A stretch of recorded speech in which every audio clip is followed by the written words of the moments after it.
Hello hello, bonjour à tous, bienvenue dans cette nouvelle vidéo sur le décryptage de la pleine lune en Gémeaux du 12 décembre prochain, donc 12-12-12, 2019 étant 12, on repassera, on fera un grand paragraphe là-dessus. Donc, pleine lune en Gémeaux, 5h12 temps GMT, axe évidemment Gémeaux-Sagittaire, 19 degrés 51 minutes, ça c'est pour le coin des experts. En avant-première, je voudrais donc présenter un petit travail sur l'année, donc l'almanach de 2020. Cet almanach est un peu différent cette année. Alors il fait 86 pages, malheureusement je dirais il est toujours, parce que je n'ai absolument pas pu faire autrement. Encore une fois, c'était soit rien faire, soit essayer de vous faire profiter des méthodes que j'utilise et que je diffuse autour de moi, mais qui ne sont pas forcément connues par tout le monde. Et cette année, donc ne sachant pas s'il y aura une prochaine année, je vous propose via cet almanach une espèce d'initiation de maîtrise des énergies via les solides platoniciens. Alors les solides platoniciens, qu'est-ce que c'est? Pourquoi c'est utilisé? Alors c'est très relié à la géométrie sacrée, évidemment, donc au nombre d'or, pour ceux que la suite de Fibonacci parle, ben voilà, c'est aussi tout ça.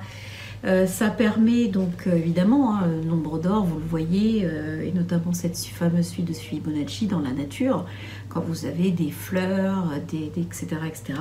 Donc là, je vous explique un petit peu tout ce que c'est, comment on l'utilise, à quoi c'est relié aussi, parce que c'est relié aux couleurs, aux éléments surtout, puisque moi j'utilise beaucoup les éléments, on ne le voit pas beaucoup, mais j'utilise beaucoup les éléments. Et après, je vous mets tout ça en application par lunaison. Donc, moi, je garde mon objectif des pleines lunes. Donc, je vous remets à l'intérieur d'une lunaison avec un petit rappel des énergies de la nouvelle lune. J'ai agrandi les cartes. Et puis, il y a tout ce coin sur les solides platoniciens par rapport à l'énergie que j'ai détectée, qui est l'énergie dont je parle à chaque fois dans les pleines lunes. Mais comment je fais pour la détecter? Comment après on peut utiliser les solides platoniciens pour pouvoir la canaliser? D'accord? Solides platoniciens, il y en a 5. Donc l'hexaèdre, l'icosaèdre, le tétraèdre, l'octaèdre et le dodécaèdre. Ils sont reliés globalement aux 5 éléments, c'est-à-dire aux 4 éléments plus l'éther. D'accord? Je vous le fais court, volontairement ici aussi, c'est une initiation, mais c'est vraiment quelque chose qui normalement doit vous permettre déjà de pouvoir, je dirais, maîtriser, comprendre, maîtriser et pouvoir appliquer les choses pour pouvoir être plus en maîtrise de ce que vous vivez. D'accord? Toujours l'espace numérologie, avec un petit espace pour écrire, et au final donc j'ai fait des annexes qui sont assez conséquentes cette année, donc avec toujours des calendriers rétrogrades, éclipses, les compléments sur les solides platoniciens, comment ils sont reliés également aux planètes, aux chakras, aux couleurs, aux fréquences et aux lettres hébraïques. D'accord? Et les lettres hébraïques, eh bien je vous ai fait c'est très très léger ce que j'ai fait, parce que je veux perdre personne et que je voudrais simplement vous permettre de pouvoir vous poser par rapport à cette signification light de l'être hébraïque, si tant est qu'on a le droit de faire ça. Voilà, et je vous ai mis les petits bouts du Zohar que j'aime tant, parce que je trouve que ces petits bouts d'histoire par rapport à cet alphabet, eh bien c'est pas mal. Et puis mon amie Jocelyne, avec qui je travaille, donc refait un bilan sur la loi d'attraction et vous permet de remplir des tests pour savoir comment en fait vous utilisez la loi d'attraction. Est-ce que ça fonctionne vraiment? Est-ce qu'il y a des choses qui bloquent encore? Est-ce que voilà, comment vous utilisez au jour le jour cette fameuse loi d'attraction, et qu'est-ce qu'il faut en penser? Ça, c'est un de ces grands dadas. Donc Nickel. Donc voilà, cet almanach, il est disponible sur Amazon. Je vous mettrai le lien, comme on dit, en bas juste en dessous de la vidéo, dans l'encadré de description. Donc voilà, c'est un almanach qui est différent. Pour moi, en fait, il est très proche de ce que j'utilise quotidiennement. J'ai pas, je veux perdre personne, j'ai pas la prétention de faire un travail super fouillé. Ce que je veux juste vous montrer, c'est qu'il y a d'autres méthodes alternatives à tout ce qu'on vous bazarde, au New Age, au machin, au truc. C'est pas compliqué, on est tous reliés aux éléments divers et variés et on réagit aux éléments, aux énergies élémentales qui nous sont envoyées. D'accord? Élémental ou élémentaire, je ne sais même pas comment on dit. Voilà, bref. Donc, c'est la façon dont on réagit qui va nous permettre, par exemple, si on est trop dans l'air, de pouvoir matérialiser quelque chose, une énergie comme ça. Il n'y a pas très longtemps, un de mes amis avait besoin d'un prêt, il avait tout ce qu'il fallait, mais ça ne se matérialisait pas. Toutes les banques lui disaient non. Donc on s'est parlé un peu, je lui dis mais voilà, va falloir utiliser le solide du cube, parce que le cube va aller pouvoir matérialiser, comme tout est ok chez toi, ça va se matérialiser. Le lendemain il m'appelle, il me dit mais t'y crois pas, ils m'ont rappelé pour dire oui. Eh oui, voilà.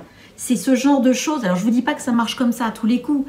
Bien évidemment, ça ne marche pas comme ça à tous les coups. Mais là, quand il n'y a aucun blocage et qu'on est juste sur des énergies qui devraient se matérialiser, qui ne se matérialisent pas parce que notre énergie globale du thème, elle est trop dans un élément qui ne permet pas la matérialisation, par exemple, eh bien, on peut y aller de cette façon-là. Voilà, il y a des méthodes et donc...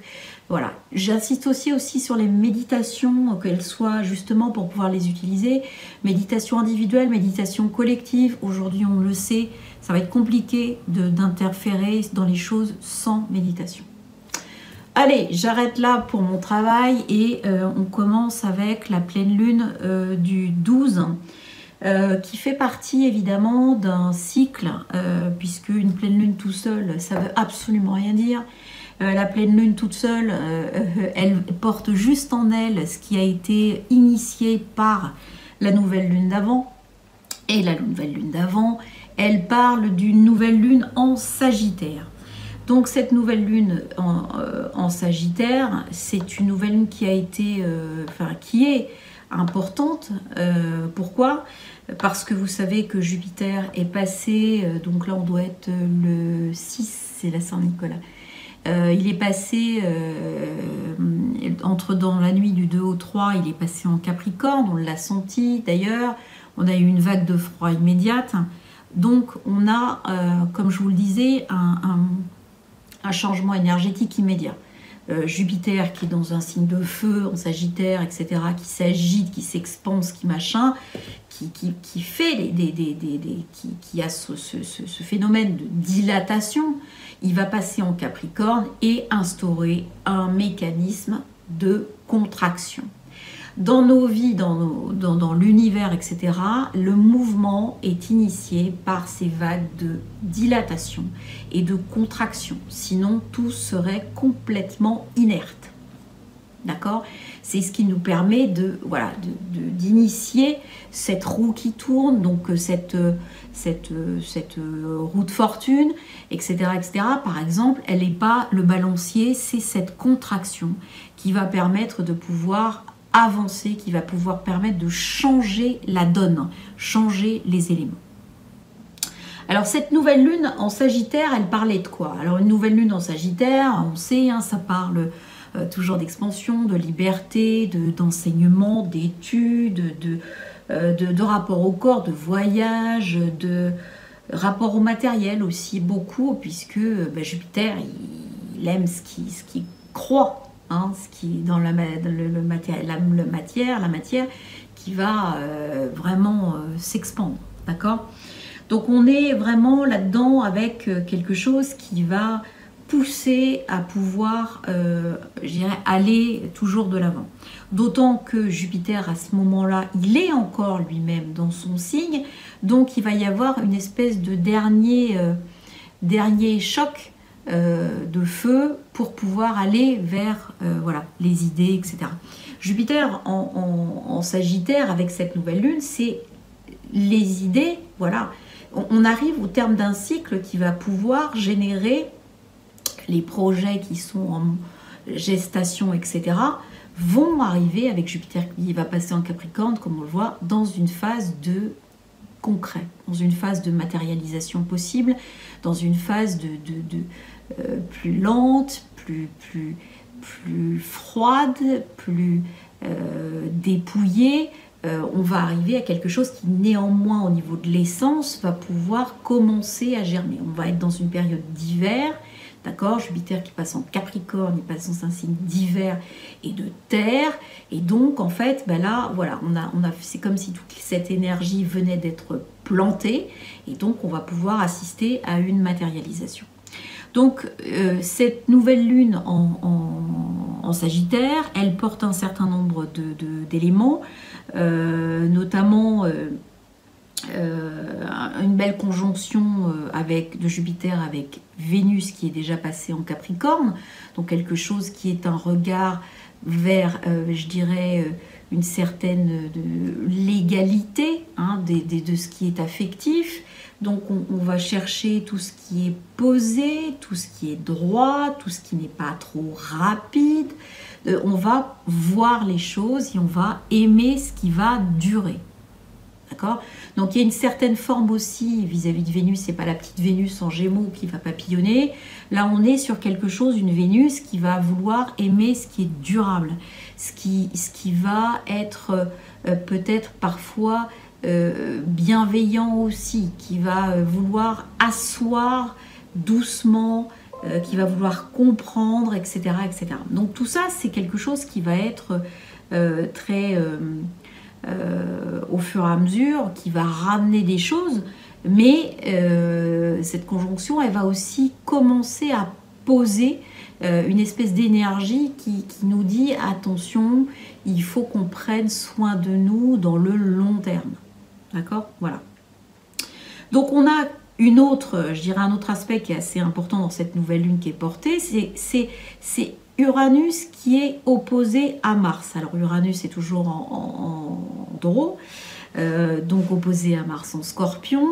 Là, on a des espèces de clac-clac, des actions qui peuvent être, alors d'autant que Mercure est également en Scorpion, donc on a l'alliance du mental et de l'action qui peut parfois être précipitée. Donc Mercure, Mars et Uranus, on est sur beaucoup d'impatience. Alors comme c'est en Scorpion, on va vouloir aller chercher les choses, on va les percer très loin, on va vouloir comprendre un petit peu les mécanismes qui sont cachés, les mécanismes, et on va vouloir forcer ce qui n'est pas forçable d'habitude. C'est-à-dire que le Mars en Scorpion, par exemple, c'est le médecin légiste, hein, c'est-à-dire qu'il va vouloir aller regarder pourquoi il y a eu la mort de quelqu'un. Et il va aller jusqu'au bout, même si on est d'accord, ça fout une pagaille royale. On est sur un truc qui va pouvoir nous dire, mais ah oui, j'avais pas compris ça, mais voilà. Et là, on est sur une énergie qui est en plus opposée à Uranus, qui va nous amener une conscience. D'accord ? Uranus a beau être rétrograde, on a une espèce de possibilité d'entrevoir la conscience dans la matière qui est assez important. D'autant que ce Uranus, il est en bon aspect avec cette conjonction Vénus-Jupiter. Donc on a les deux signes de terre, notamment avec Vénus, qui parlent à Uranus. Donc on peut faire de belles rencontres, on peut avoir justement des espèces de bonnes idées, on peut avoir au niveau du bien-être, on peut avoir cette conscience et cette conscience de bienveillance également avec une Vénus qui est reliée à Saturne. Donc voilà, il y a quand même un certain nombre de choses qui sont là avec cette lune en Jupiter, nouvelle lune en Jupiter, qui sont là voilà, elles ne sont pas encore matérialisées, mais elles portent en elles, d'autant que c'est fini, je veux dire, il y aura plus on n'aura plus avant 12 ans maintenant de nouvelle lune qui va se passer dans le signe en conjonction avec, enfin pas conjonction, mais en présence de Jupiter. Donc voilà, là c'est la dernière, d'accord? On a un Jupiter qui est parti et donc il va falloir attendre qu'il revienne pour avoir tout ça.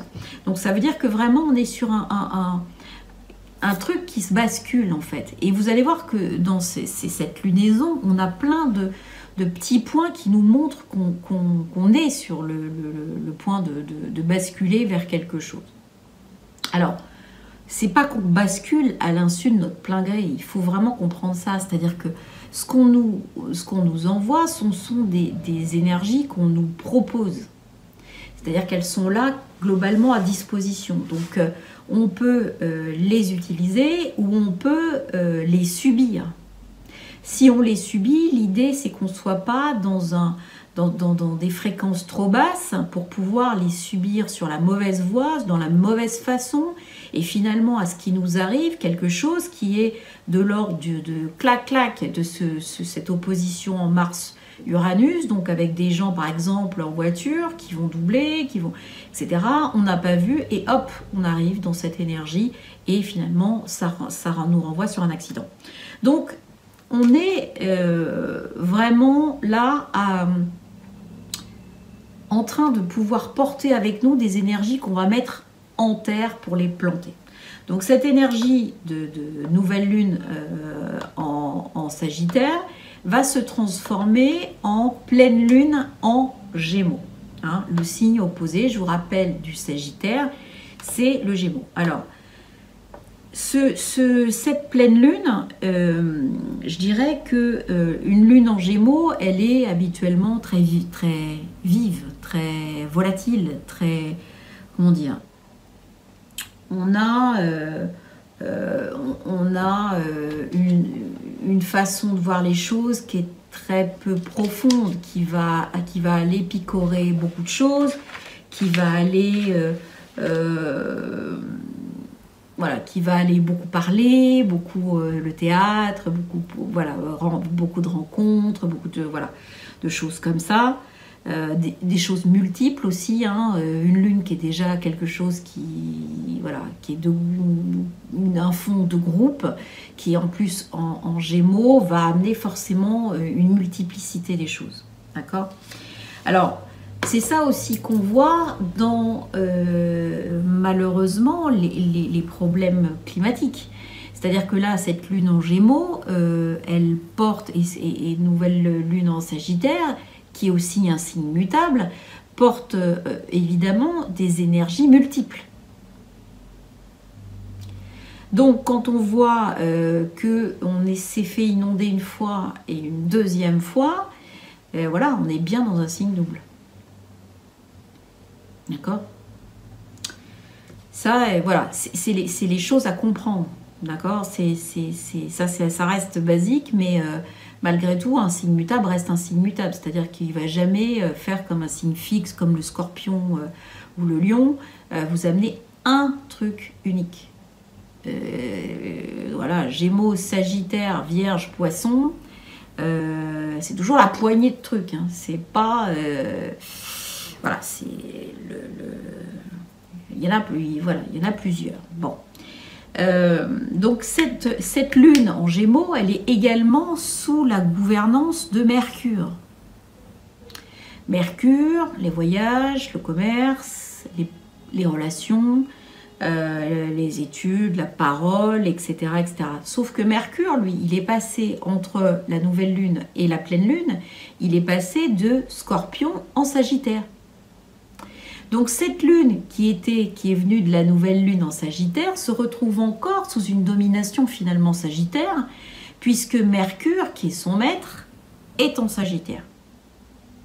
Donc on a bien une perpétuation des énergies avec cette graine qu'on plante et qui continue son chemin, et qui continue à s'enrichir. Alors là, on a, je dirais, un certain nombre de planètes qui commencent à être en Terre, d'accord? puisque même si Mercure vient de passer en Sagittaire, ce qui donne un mental très, très vindicatif, très, très positif, très, très volontaire, etc. Donc mental Sagittaire, hein, peut-être un petit peu, rapide, on a quand même le passage de Jupiter en Capricorne qui va retrouver un certain nombre de signes, d'astéroïdes et de planètes en Capricorne. Donc qu'est-ce qu'on a aujourd'hui en Capricorne?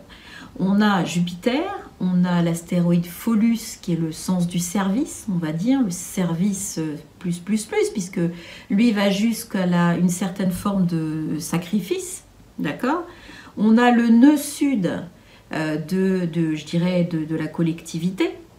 Donc on est bien tous compris dans ces idées qui sont mises en terre. On a Cérès qui est l'astéroïde de la récolte, d'accord, qui est là-dedans. Donc il y a bien quelque chose de l'ordre de ce qui est planté et de ce qui est vu pour être récolté à un moment donné. Et puis on a une espèce de triplette qui est Saturne, Pluton, conjonction Saturne-Pluton dont on va parler, et au milieu de ce Saturne-Pluton vient se rajouter Vénus. Donc, reprenons ce Jupiter qui passe en Capricorne. Ce Jupiter qui passe en Capricorne, lui, il passe pas n'importe quand déjà, il passe le 3, et on voit que cette pleine lune, elle a lieu le 12-12-12, d'accord, 12 décembre 2019, ce qui fait 12. Donc tout ça, c'est des 3, quand on réduit. Donc il y a déjà quelque chose de 3, c'est l'impératrice, c'est aussi la gestation. C'est le moment où on fait des idées, un peu comme le Sagittaire. Il y a des idées, de la gestation, de projets, on met en place plein de choses, etc., etc. Donc ça, on est sur quand même des choses multiples, hein, on est d'accord. 3, c'est aussi on est en 3D, donc on nous montre bien que ce chiffre 3, on l'a bien compris et on est bien placé dedans. D'accord? Donc, ça nous fait aussi référence, souvenez-vous, au 12-12, également 2012. Donc cette fameuse fin du monde Maya, je salue mon amie Marilyn, qui finalement était la fin d'un monde énergétique pour nous passer dans un autre. Donc ici, on a une espèce de résonance qui se fait entre tous ces 12. D'accord? On va voir plus tard, je vous ferai un petit topo numéro là sur le 12 qui est le pendu. C'est-à-dire voir les choses, la réalité sous un angle différent. C'est-à-dire décoder la réalité que vous voyez en fait. D'accord? Comment vous positionnez dans ce que vous êtes, ce que vous appelez votre réalité. Votre réalité est où par rapport au monde global? Ce Jupiter en Capricorne, puisque revenons à nos moutons, donc il est les deux pieds sur le frein quand il rentre. C'est un Jupiter en Capricorne, il est plus du tout dans l'optimisme, il va nous amener un peu de pessimisme, il va nous amener, je dirais, une énergie concrète, il va nous amener aussi des réflexions à la fois philosophiques et politiques. Jupiter en Capricorne, c'est une place excellente pour les politiciens. Donc les enfants qui vont naître en ce moment, il y en a qui vont pouvoir agir dans ce domaine. On est sur de la construction d'idées, mais d'idées philosophiques et de croyances. D'accord ? Il y a une espèce de notion avec Jupiter en Capricorne, il y a aussi une notion de silence, une notion de distance. Distance par rapport aux relations, par rapport aux prudences, par rapport aux situations. On est sur quelque chose qui doit être réfléchi, mais pas que. C'est vraiment une espèce de dignité là-dedans. Voilà, il y a une espèce de respect de la distance. Enfin, on se tient respectueusement à l'écart. Voilà. J'ai du mal. Donc il y a une espèce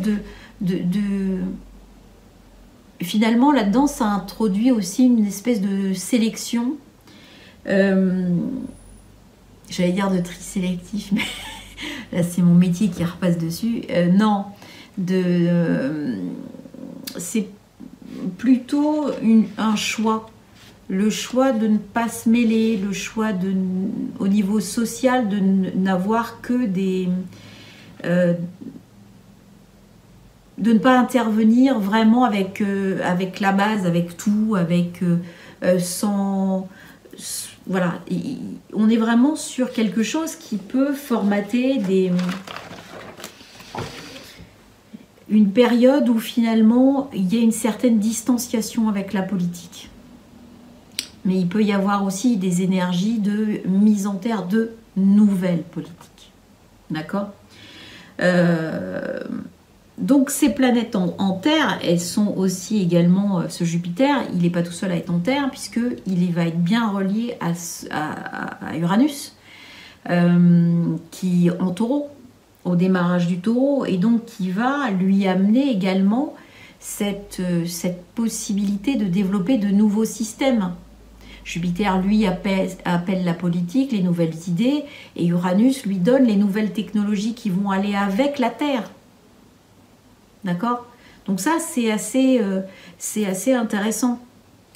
Alors, quand Jupiter aura fini, on aura ça, je dirais, un moment, et puis Jupiter passera à un moment donné carré à Uranus. Donc tout ce qui n'a pas été pensé, mis en terre maintenant, de façon intelligente, va nous exploser à la figure quand Jupiter et Uranus seront en carré. Pas tout de suite, mais globalement, il faut comprendre qu'on rentre aujourd'hui avec cette période des 12-12-12 dans une période énergétique qui globalement va aller jusqu'en 2025-2026 où on se retrouve à avoir, je dirais, une déconstruction des systèmes. D'accord ? Avec la possibilité de construire autre chose. Mais il y a quand même, ça tire vers le bas parce qu'il faut essayer de nettoyer. Et ensuite, il y a, je dirais, une autre phase où il va y avoir une relance du système, hein, quelque chose de beaucoup plus vertueux. Mais il faut passer par cette étape de déconstruction et 2020 est à cette... je ferai une vidéo spécifique pour 2020, mais c'est une année... que ce soit en numéro, où on voit 20-20, c'est 2 fois le jugement. Donc c'est pas une année miroir, mais c'est une année double. On a double dose. Alors le jugement, c'est la deuxième chance. Hein. On va pas se le cacher, c'est la deuxième chance. Donc je pense pas qu'il y en ait une troisième. Donc il y a une deuxième chance qui est amorcée, mais qui risque d'être un petit peu secouante. Cette bascule, elle a bien lieu avec cette pleine lune du 12-12-12. D'accord ? Alors, dans les aspects notables que j'ai repérés dans cette pleine lune, on a aussi autre chose qui est intéressant, qui est cette conjonction Saturne-Pluton. Alors, Saturne-Pluton, c'est la dernière conjonction Saturne-Pluton du Capricorne. On en a une qui va avoir lieu, je crois, encore en 2020, hein, il me semble. Mais voilà. La dernière fois qu'elle s'est produite, c'était il y a 500 ans. Donc il y a 500 ans, il y a quoi avec Saturne et Pluton qui est généré, hein? En plus avec ce Jupiter qui arrive en plus là-dedans, on est sur une conjonction qui a lieu en 1520 à peu près. 1520, c'est la religion. D'accord ? Donc le système qui était à l'époque, qui était très politico-religieux et surtout la religion qui tenait finalement la structure, a été attaqué. C'est 1520, c'est d'un côté, on voit qu'on a avec une transformation via Pluton de ce système, de cette structure religieuse, et ça donne le protestantisme avec les écrits de Luther, d'accord ? Et de l'autre côté, en même temps, au XVIe siècle, on a une rigidification qui ne veut pas se transformer du catholicisme, et ça nous donne la déportation des colonies, les conquêtes des conquistadors, j'en passe, et des meilleurs. Et là, on est vraiment sur une rigidification de la structure, qui donne lieu à une espèce de manipulation de Pluton, de l'énergie de destruction des autres. D'accord? Et une légitimation encore en plus. Hein. On est vraiment dans un truc... voilà. Et aujourd'hui, c'est ça qu'on va devoir repasser par ça qui nous a été posé et je dirais, revoir les structures qui nous ont été données à ce moment-là, voir ce qu'on en a fait. Je ne suis pas persuadée que ça ait... Bon, évidemment, ça a évolué. Maintenant, je ne suis pas persuadée que tout ait disparu. Sauf que tout ce qui n'a pas disparu va devoir être transformé. Et on est d'accord qu'avec Pluton, la transformation, elle est... Et Saturne, hein, c'est rarement un truc gentil. D'accord ?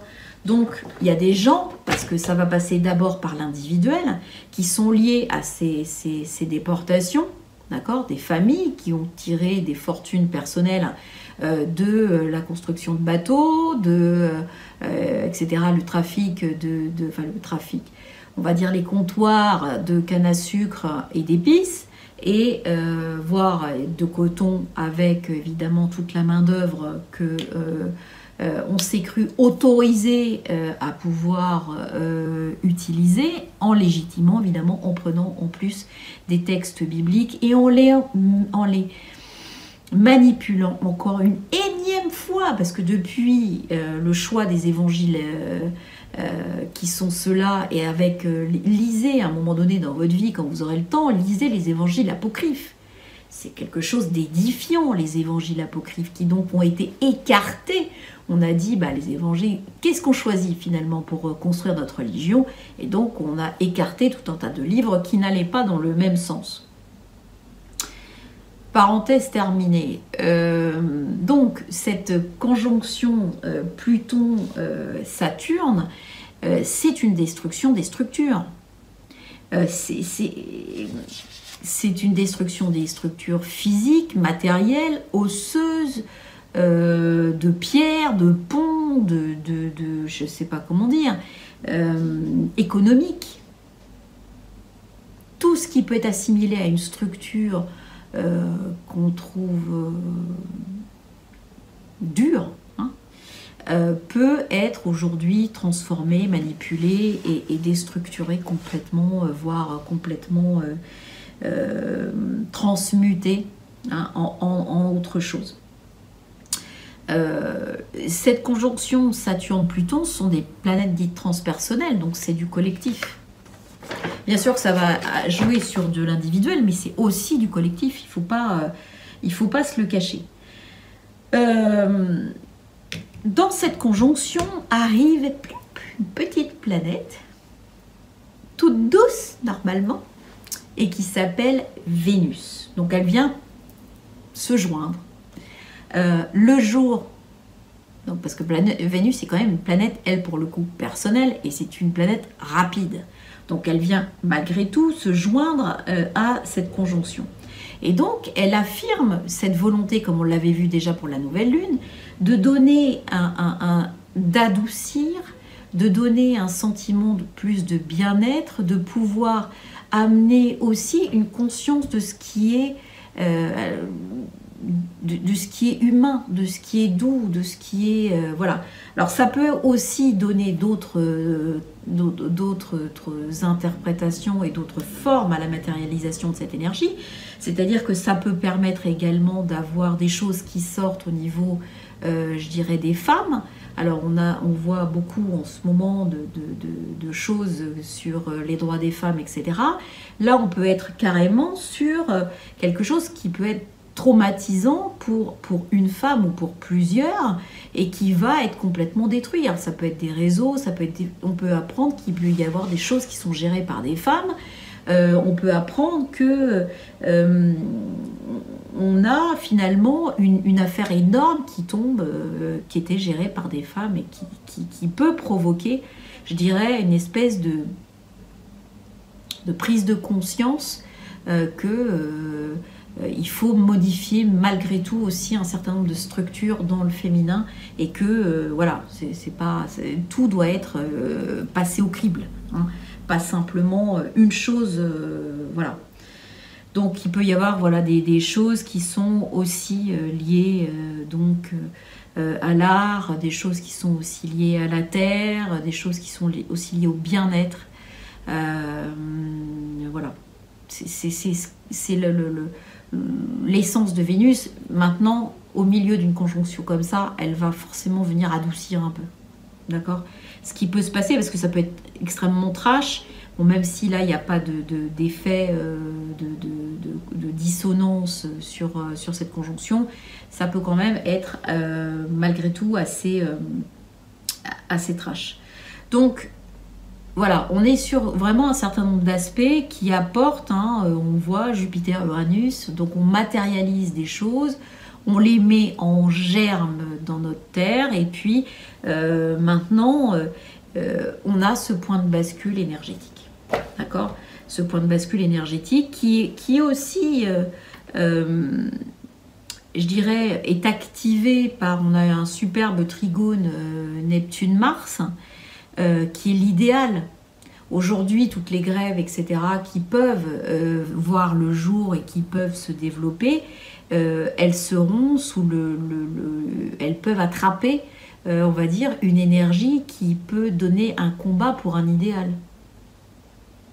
D'accord? Neptune étant en Poisson, bah lui, c'est sans limite. Mars étant en Scorpion, il y a de l'action et il y a aussi une impossibilité de se la faire dire à l'envers. D'accord? Il y a un grand discernement avec ce Mars en Scorpion. D'accord? Il lâche rien. Donc, voilà, c'est les énergies dont on dispose aujourd'hui. Donc, ces énergies sont évidemment des énergies extrêmes qui sont liées à l'élément terre. Donc, aujourd'hui, on bascule, alors qu'on avait des éléments feu, on avait énormément de choses qui étaient liées, je dirais, au Sagittaire, au tétraèdre, puisque son élément c'est le feu, et on l'a vu dans pas longtemps, il y a beaucoup de choses qui ont brûlé. Aujourd'hui, on rentre dans un élément terre, donc vu que il y a beaucoup de planètes en terre, on peut avoir aussi des spécificités climatiques comme le froid, le gel, les choses comme ça, les activités sismiques et volcanologiques qui peuvent, puisque Jupiter il a du feu, Jupiter, hein, donc en Capricorne, et de même que Saturne, Pluton, peut amener aussi à ce type de choses. Hein. On est sur des démarrages voilà, ça boue, excusez-moi, en dessous de la Terre. Voilà le type d'énergie qu'on a en point de bascule. Donc, il faudra qu'on s'en rappelle parce que ce point de bascule, bien évidemment, il va rester un certain temps. D'autant que, de mémoire, fin décembre, on a encore une éclipse. À voir. Ce 12-12-12, parce que je ne voudrais pas être trop en retard non plus, 12-12-12, donc en numéro, on est sur quelque chose qui est très particulier quand même, hein, parce que on est sur un portail qui nous ouvre des énergies. Alors le pendu, c'est des énergies de lâcher prise, de pardon et de changement d'état, puisqu'il a quand même plutôt la tête à l'envers. Donc on est sur... finalement, on nous demande de faire appel à notre intuition, à notre confiance dans ce qui va se passer. Donc, on est le 12, c'est quand même aussi un chiffre, un nombre un peu particulier, puisque au niveau alchimique, il est à la fin du cycle, avant que le 13 coupe. Vous voyez, avec la mort, sa grande faux, qui annonce un cycle supplémentaire. Le 12, lui, on le voit, il est présent en cycle complet.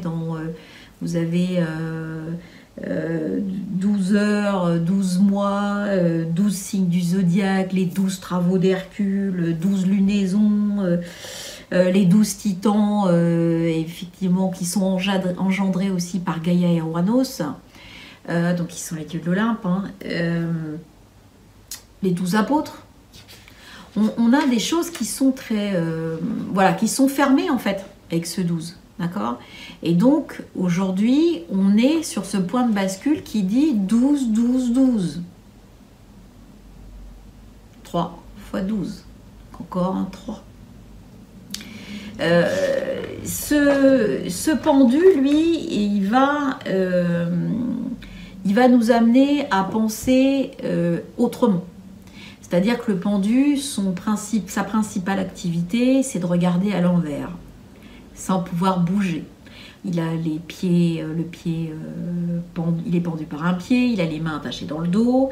Donc globalement, il peut pas. Il y a une notion, comme dans le Capricorne en fait, il y a une notion de temps, il y a une notion de durée, mais dans le pendu, c'est une notion de suspension en fait. C'est une notion de suspension, c'est-à-dire que on peut même pas dire que ce soit une notion de durée. C'est une espèce de parenthèse. Je ne sais pas si je peux bien comprendre. En fait, c'est qu'il n'y a pas de temps. Le temps est absent en unité de mesure dans le pendu. D'accord? Donc, on ne peut pas savoir si on est sur une période longue ou une période courte. En fait, on est sur une période hors du temps. Et une période qui demande un certain nombre de prises de conscience. C'est ça le pendu, d'accord? Le pendu, lui, en regardant sous la table, entre guillemets, il va voir des choses qu'il ne voyait pas jusqu'à présent. Donc du coup, ce sont des périodes où finalement, soit on se rend compte intérieurement de choses qu'on n'avait pas vues ou comprises avant, soit on voit, on découvre, on subit finalement la connaissance de choses qui étaient cachées, dissimulées. Le pendu, c'est évidemment par excellence le transgénérationnel. Hein, c'est le lien qui vient d'en haut et qui se poursuit. Et donc, en fait, on nous pose par voie de conséquence les problématiques karmiques transgénérationnelles. Donc peut-être qu'on peut être remis dans un certain nombre de soupes avec notre famille génétique, notre famille d'âme, voilà. Il peut y avoir pas mal de choses qui sont liées au transgénérationnel dans cette période-là pour pouvoir justement avoir des situations qui reviennent pour soit dire au revoir, soit couper, soit solder une bonne fois cette problématique, d'accord? Le pendu, c'est aussi beaucoup et quasiment essentiellement de l'acceptation, du lâcher-prise et du pardon, d'accord? On est vraiment sur du pardon avec un détachement sur les choses, voilà. Donc 3 x 12, ça nous donne 36. Le 36, c'est un nombre qui comporte encore un 3. Et donc, il y a beaucoup d'échanges, de voyages possibles, hein, puisque ça fait 9. Donc, il y a beaucoup d'altruisme possible aussi avec le 9 numéro. Beaucoup de façons de voir, de prendre conscience des choses autrement. On est sur de la haute spiritualité avec le 9, hein. Mais le 6 nous amène forcément à nous poser des questions sur notre idéal, sur la façon dont il y a des hésitations, sur la façon dont on se positionne dans les choses, dans la réalité, dans nos projets, dans ce qu'on veut être, etc., etc. Donc tout ça, on peut l'avoir. Après, le 9 de l'ermite, lui, il est dans la nuit, donc il s'éclaire avec sa propre connaissance, sa lanterne, et c'est sa connaissance à lui qui l'éclaire, donc vraiment son discernement. L'ermite, c'est encore Saturne, c'est encore le Capricorne, c'est encore la Terre, donc décidément on a beaucoup de choses, beaucoup d'éléments qui nous indiquent des points de bascule qui sont liés à des choses qu'on met en terre et qui vont germer après, d'accord? Donc on nous parle avec l'ermite encore de lenteur, c'est pas statique comme le pendu, hein. Là par contre on nous parle de lenteur. C'est la lenteur que mettent les graines à germer pendant l'hiver. Hein. D'accord? Donc ça veut dire qu'il y a une histoire de printemps, une histoire d'éclosion, une histoire de récolte. On l'a vu tout à l'heure avec Cérès en Capricorne. Donc il y a bien la notion de récolte derrière qui est posée. D'accord? Cet ermite, il a aussi une particularité, comme le Mars en Scorpion en fait, c'est qu'il cherche la vérité. Il va chercher, pas ce qu'il arrange en fait, hein. Il va chercher vraiment, donc tout est dépouillé, donc on ne cherche que l'essentiel. D'accord? C'est aussi une fin de cycle. Après l'ermite, on passe au 10, d'accord? Qui est la roue de fortune, donc qui va instaurer un mouvement.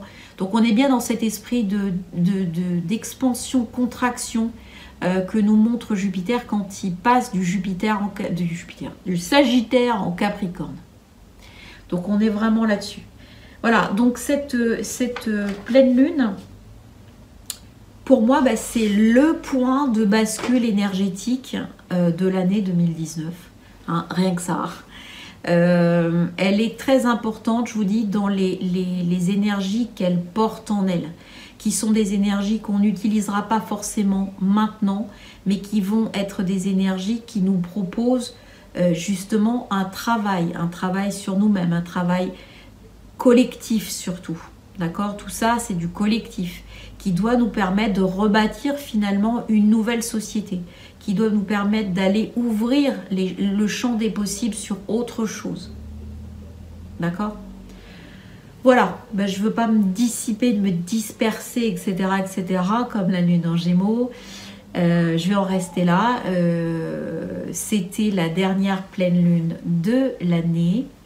Je reviendrai vers vous pour vous faire une petite vidéo 2020. Alors je ne sais pas quand est-ce que j'aurai le temps de la faire, mais voilà. D'ici là, la nouvelle lune, ben, j'essaierai peut-être de faire carrément une vidéo pour la nouvelle lune. On verra ce que j'ai le temps de faire. Je vous souhaite plein de bonnes choses. Portez-vous bien. Regardez bien comment les énergies arrivent jusqu'à vous et ce qui vous permet de les utiliser ou pas. Voilà, prenez soin de vous, prenez soin des autres. Je vous embrasse et je vous dis à très vite pour une prochaine vidéo. Ciao, ciao.